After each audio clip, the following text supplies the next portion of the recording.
Assalamualaikum warahmatullahi wabarakatuh. Perkenalkan, nama saya Maya Wulandari. Di sini saya akan menjelaskan peserta didik dalam pendidikan Islam. Yang pertama ada peserta didik dalam konsep fitrah. Nah, fitrah ini memiliki beberapa karakteristik yang perlu dipahami. Yang pertama itu adalah bawaan sejak lahir, di mana ini potensi yang dimiliki oleh setiap manusia dari sejak lahir dan bukan hasil dari pendidikan atau pengalaman. Yang kedua itu kemampuan dalam mengenal Allah Subhanahu wa taala dan mengasihi Allah Subhanahu wa taala serta memahami kewajiban untuk beribadah kepadanya. Yang ketiga adalah kemampuan dalam membedakan baik dan buruk, serta memahami nilai-nilai moral dan etika.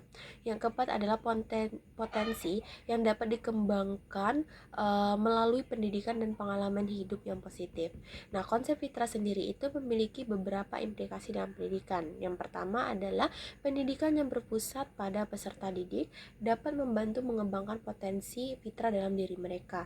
Yang kedua adalah mengembangkan potensi positif peserta didik seperti kemampuan dalam mengenal Allah Subhanahu wa taala dan membedakan antara baik dan buruk. Yang ketiga itu adalah pembentukan karakter peserta didik yang baik dan positif serta membantu mereka memahami nilai-nilai moral dan etika. Nah, konsep fitrah itu merupakan salah satu konsep yang sangat penting dalam pendidikan Islam. Nah, fitrah itu mencakup potensi bawaan yang dimiliki oleh setiap manusia sejak lahir dan merupakan bagian dari kodrat manusia seperti makhluk yang beriman. Dengan memahami konsep fitrah sendiri, pendidik dapat merancang program pendidikan yang sesuai dengan kebutuhan dan potensi peserta didik sendiri, serta membantu mengembangkan potensi positif dalam diri mereka. Yang kedua itu adalah kewajiban peserta didik. Nah, di mana kewajiban peserta didik ini dibagi menjadi beberapa aspek. Yang pertama adalah kewajibannya terhadap Allah Subhanahu wa taala. Yang kedua ada kewajibannya terhadap orang tua. Yang ketiga kewajiban terhadap guru. Yang keempat terhadap diri mereka sendiri. Yang kelima itu kewajiban terhadap masyarakat. Nah, memenuhi kewajiban sebagai peserta didik itu sangatlah penting untuk mencapai tujuan pendidikan yang diinginkan. Nah, dengan memenuhi kewajiban, peserta didik dapat, pertama itu mengembangkan potensi dan kemampuan yang dimiliki. Yang kedua itu meningkatkan kesadaran dan tanggung jawab dalam kehidupan sehari-hari. Yang ketiga itu adalah dapat membangun hubungan yang baik dengan orang lain, termasuk guru, orang tua, dan masyarakat. Nah, kewajiban peserta didik ini merupakan bagian yang sangat penting dalam proses pendidikan. Yang ketiga itu adalah tugas-tugas peserta didik. Tugas peserta didik ini dapat dibagi menjadi beberapa aspek ya. Yang pertama adalah tugas akademik.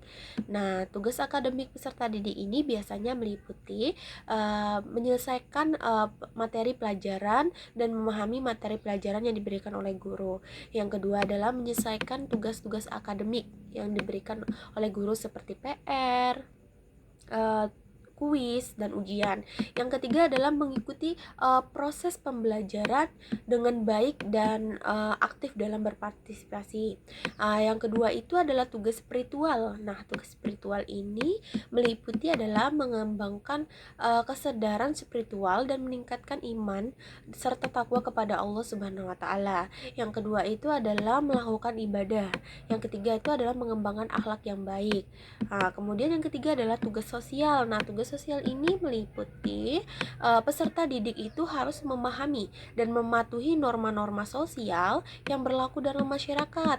Nah, kemudian peserta didik itu dapat berkontribusi positif dalam kehidupan bermasyarakat seperti melakukan kegiatan sukarela dan membantu orang lain.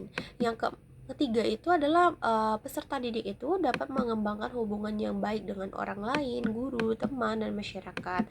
Yang keempat itu adalah peserta didik memiliki tugas untuk mengembangkan potensi dan kemampuan yang dimiliki. Nah, serta memahami kebutuhan dan kepentingan diri sendiri. Tugas pribadi seperti